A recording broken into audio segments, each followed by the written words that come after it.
Today we make some Thai coconut curry rice. This is another one-pot meal that's really easy. Oil in a hot pan. Start on some onions and jalapenos. You can add any vegetables you want. I can't find the Cajun. Add some if you have. Add some salt and some red curry powder. Move the veggies to the side. A little bit more oil. Now add your chicken. Now season the chicken with some salt and more curry powder. Now flip the chicken. Mix in the veggies. Red curry paste. 2 cups washed rice. More curry powder. 2 cups light coconut milk.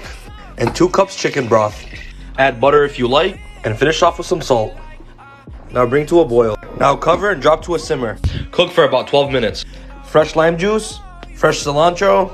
Now final product. Look how tender the chicken is. It just falls apart. Now bismillah.